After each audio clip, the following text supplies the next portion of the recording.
to imagine, the brain is sort of like a big corporate office building. And you have the human resources department, the research department, the accounting department, sales.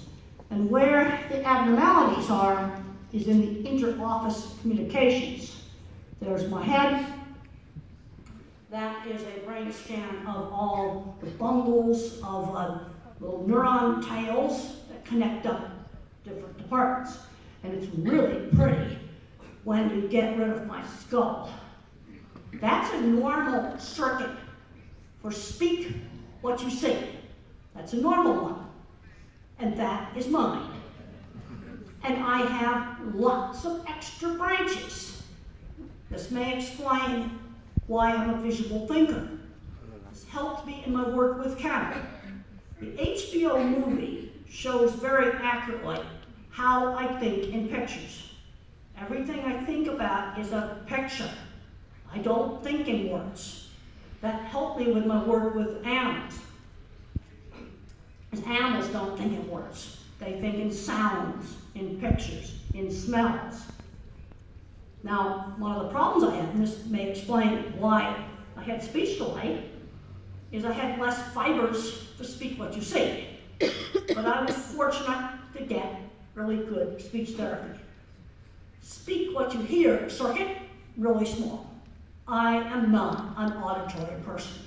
What we need to do is take the thing the child's good at and expand on it. It could be music, it could be art, it could be dance, it could be a lot of different things. Take the thing they're good at and expand on it. This is a picture a young autistic child drew in perspective. My ability in drawing showed up when I was about age 8. My ability in art was always encouraged. And that became the basis for a lot of my work on designing piano facilities. I had poor skills in math. You might have another child where they're in mathematics, they're really good. Then give the child harder math homework, but helping with reading. This is a picture a young man sent to me to show how all of his thoughts are like movies in his head. Now, I notice visual detail. I like to show this slide and ask people what it is. What this is eclipse shadows through the trees on the sidewalk at the Colorado State University campus in front of the library. And when the eclipse, which was about 90%, went through the trees, it made lots of little tiny eclipses on the sidewalk. Most students walked over this. I noticed it. Maybe this is why I noticed things that would bother the animals. There's some people on the autism spectrum that have an enhanced, greater ability to discriminate pitch. They can detect sounds other people don't hear. They might have a better auditory sense. Now, being a visual thinker helped me in design work. Because when I drew drawings and I designed cattle facilities, I could see them in my mind. And that was shown really nicely in the movie. And there's the facility that they duplicated from my original drawings for the HBO movie. And there I am starting on construction. In my career, I would sell a job. Then I would design it. Then I'd supervise its construction. And you have to get a job done. And I found that working for many years where we build things affects how I think about life. You've got to get jobs done. And I want to see kids with autism, other labels, do everything they can do well. When Stephen Hawking, the famous physicist, died, he was quoted by the BBC in the New York Times. And he said, concentrate on the things that your disability does not prevent you from doing well. Stephen Hawking couldn't write. He couldn't move. But the one thing he was mathematics in his head. And he did mathematics in his head to develop really important concepts in physics and in understanding how black holes and the universe works. He did something that his disability did not prevent him from doing well, because totally almost paralyzed, he couldn't write down mathematical formulas. He did it in his head. And there are some of my drawings. And the way that I sold people jobs is I showed them pictures of projects, I showed them drawings. Also, I did a lot of writing. People asked me how to help improve the cattle industry. I wrote about things I did. I would show people my portfolio. And people thought I was really odd and weird and socially awkward. But when I showed my drawings to customers, they would go, "You drew that? You're so weird. How could you have drawn that?" So I would show the work. And I worked with many skilled tradespeople on big, complicated projects. This is a center track restrainer system, large meat plant in the US. You want to see how these things work? I do have a video, beef plant video tour with Temple Grandin. I worked with many skilled trade steel workers. They were individuals that were dyslexic, and some of them were probably on the autism spectrum. And a big mistake they made in our school systems was taking out classes like woodworking, welding, cooking, sewing. You want to make sure that you keep those classes.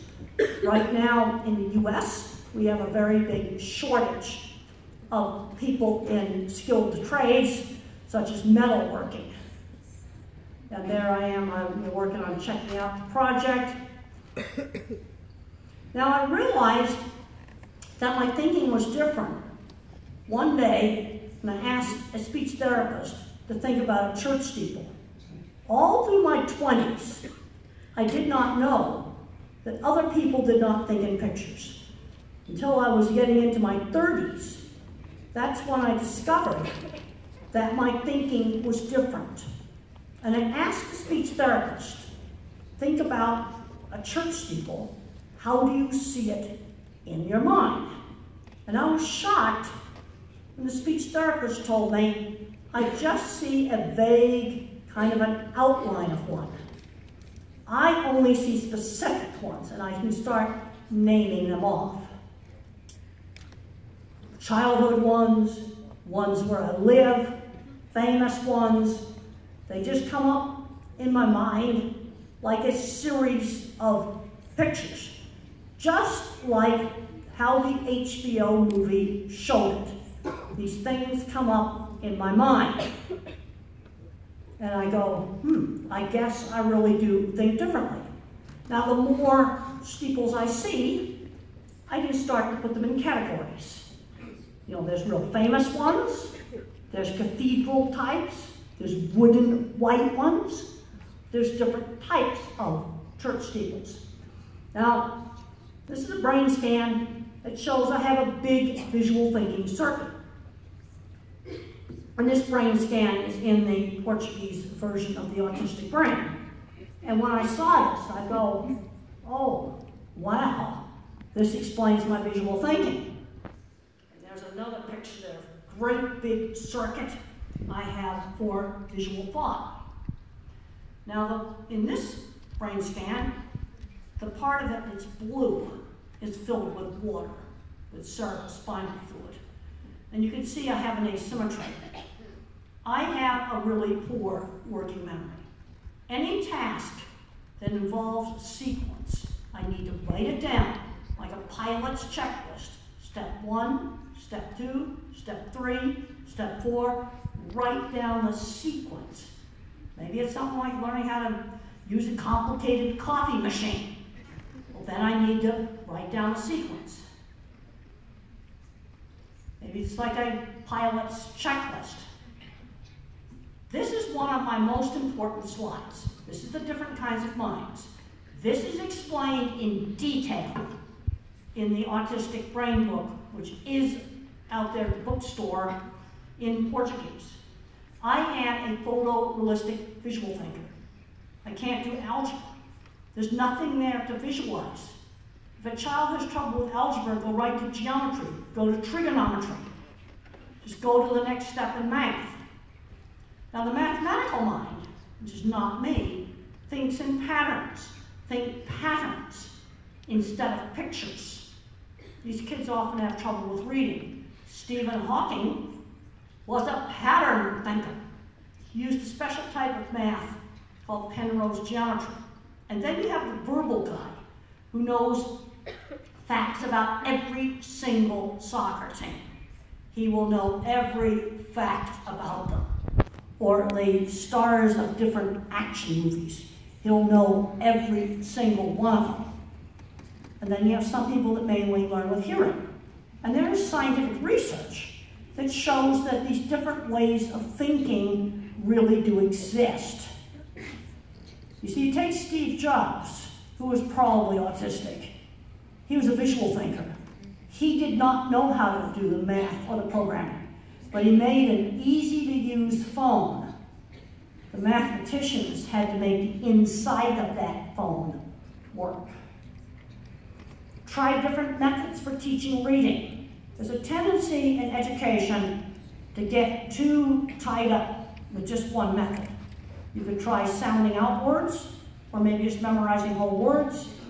I was taught old-fashioned math where you write on the paper when you borrow in subtraction. Now they're trying to make kids do it all in their head. I can't do it in my head. And then there's math genius kids that, like Stephen Hawking, that can do it all in his head. I'm seeing college students today that have not learned practical math, such as finding the area of this room for carpeting, finding the area of a circle. I'm seeing students where writing skills are poor. This is the normal students. Use different ways to teach mathematics. Maybe one way is more verbal, another way is more visual spatial. And you can often find wonderful mathematics web pages if you use these mathematical words on Google Images. Use the image search. Use the English words for different mathematical things. You'll get web pages up where it doesn't matter that it's in English. Mathematics doesn't have language. But when you use the picture function and you type in trigonometry, you will find much more interesting web pages than just typing it into Word Google. And you probably do need to use English math words, and you will find some really good web pages where language doesn't matter. Now I want to show you Mind of the Pattern Thinker. This insect made out of folded paper. It's made from a single sheet of folded paper. And in the background is the folding pattern. Extreme origami. It's mathematical. In fact, I have a new book out now called Calling All Minds. And in English, all my books are available on Amazon and electronic. And when I was a child, I made all kinds of paper airplanes, paper kites. I made things. And I would spend hours tinkering to get things to work. A lot of kids today are too afraid of making mistakes. And I had to experiment and experiment and experiment. Get some of my parachutes and helicopters to work. There's just some nice origami that some children made. And I spent lots of time building things. Kids need to be building things out of wood. And making things with your hands teaches practical problem-solving skills. You make a mistake, then you have to learn from that mistake. I'm seeing teenagers today that don't know how to hook up a hose in the garden. Really abstract things. I don't understand something like the power and the glory in the Lord's Prayer. Well, I see a picture of a rainbow with a big electrical tower at the base of it. Now, word thinkers tend to think top down. I'm a bottom-up thinker. I was asked this afternoon about sustainability in agriculture. Well, I like to explain it with specific examples.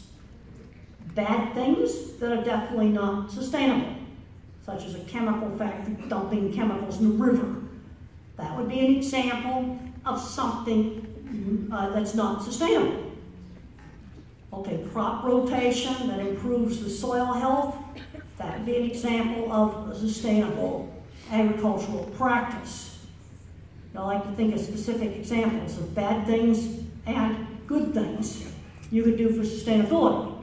That is bottom-up thinking. Everything I learn by specific example. That's why you need to use teachable moments. Okay, you find somebody's wallet, you give it back. That's an example of good behavior. Now, when I was a young child, I'd look at things like dogs and cats and sort them into different categories in my head. Dogs were bigger than cats. But then, when a dachshund came in the neighborhood, I could no longer sort them by size. So I had to find other features that the dachshund shares with big dogs. She barks, cats meow. She smells like a dog. See, there were other sensory features that small dogs shared with big dogs. Putting things in categories is the beginning of concept formation.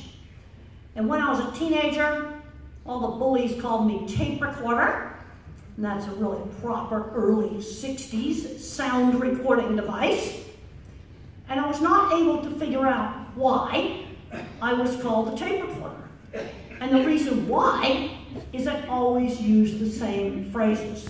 But then as I learned more and more and more things, I got less and less like a tape recorder. This is why got to get children out doing lots of things. They need to learn that numbers apply to many different things. I can have 3 pens, 3 chairs, 3 people. And number 3 applies to many different sorts of things. I can teach fractions by cutting up a cake. I can have half a cake or a quarter of a cake. Teaching words like up, down, in. Teach them with many specific examples. I walk down the stairs. The plane went down and landed. I put a cup down. I lie down on the bed. Now, other brain scan research showed that I was more interested in looking at pictures of objects and things instead of looking at pictures of people. Really interested in things. But we need people interested in things to do really important things like keeping the electricity turned on. I made friends who shared interests. For me, it was horses, electronics, Bottle Rocket Club. For some other child, it might be sports. Get them involved in doing friends who share interests. 50s upbringing, that really helped me. Other things I did, I had to be party hostess at my mother's parties, learn how to shake hands. I had to be on time. I was always cued to say please and thank you. And teach good behavior, one specific example at a time. You find the wallet, you give it back. You might help an old lady across the street. Those would be examples of teaching good behavior. Things like shaking hands, ordering food in restaurants, learning how to shop, doing household chores. Also, children need to learn how to do tasks outside the home. Like maybe they could help out with one of the small shops, start learning work skills.